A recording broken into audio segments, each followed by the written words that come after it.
Far beyond the vine-wrapped thickets, past dark waters and stone-buried paths, stood the ancient volcano of Ominous Hollow.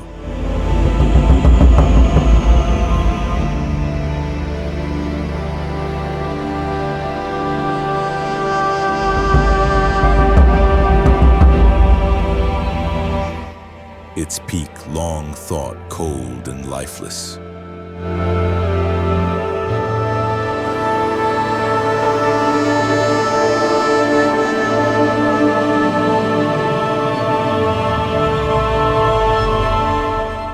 The Betarans who dwelled in its shadow believed themselves blessed, thriving in peace where others fought endlessly.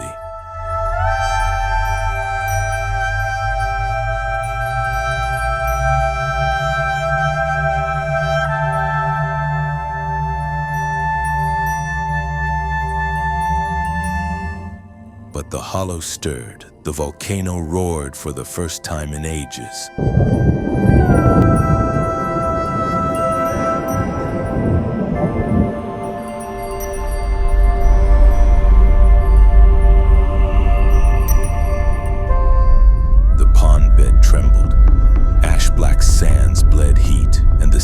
Of centuries broke with a low, rumbling growl from beneath the earth.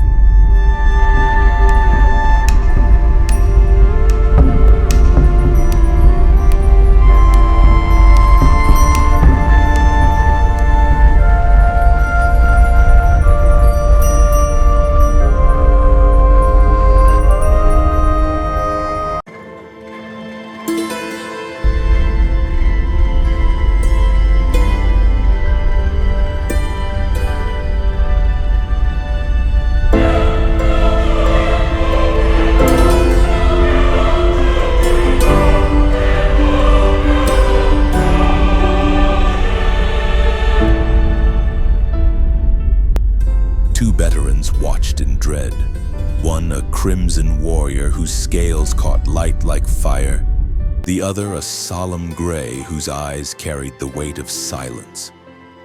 Though strong, they knew this fury was beyond their strength.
The shrimp priest of Ominous Hollow, draped in the moss threads of his order, whispered the truth.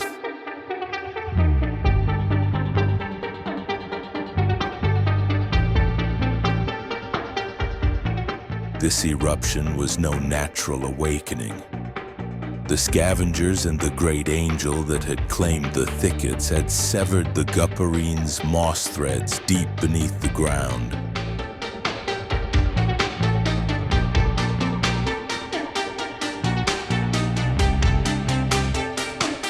The moss had kept the volcanic heart dormant for ages, and without it, the volcano's fire would spill and consume everything.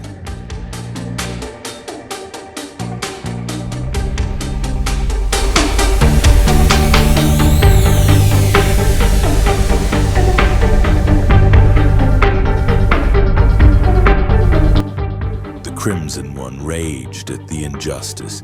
The Gray bowed his head to inevitability. Together they sought aid from the distant council of Betaran warlords. But the council, fractured by their own rivalries, scoffed at the plea. No army would march, no warriors would come.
So the shrimp priest spoke again, not of war but of sacrifice.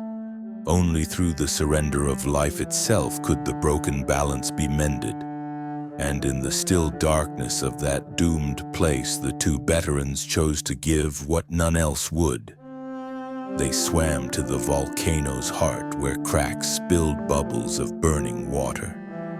As the priest chanted, the Crimson and the Gray pressed their bodies to the trembling stone. Their life essence bled into the earth, a radiant tide of Nerithra, flowing unseen through buried roots and fractured sand.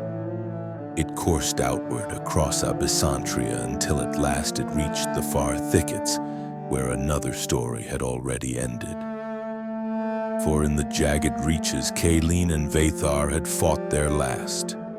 Their clash had shaken cliffs, their blood had stained the sand, and in the end, the jaws of the angel had stilled them both. Their bodies lay broken, sinking into silence. But then the current came. The sacrifice of the Crimson and the Gray surged into their husks like a breath of fire through cold stone. KAELEEN drew in the first breath of his second life, his scarred form alive yet marked by the death he had endured. Across from him, Vathar rose as well, his body trembling not from weakness but from the weight of forces beyond his control. Nerithra coiled within their veins, not as their own but as a tether from beyond. Eyes that had dulled to nothing flickered once more. Muscles twitched, then steadied. Both had fallen. Both had been claimed. Yet now they stood neither victor nor vanquished, but shadows returned from the abyss. And in the thickets, where the angel still ruled over the enslaved Betarans, an unseen tide had begun to shift.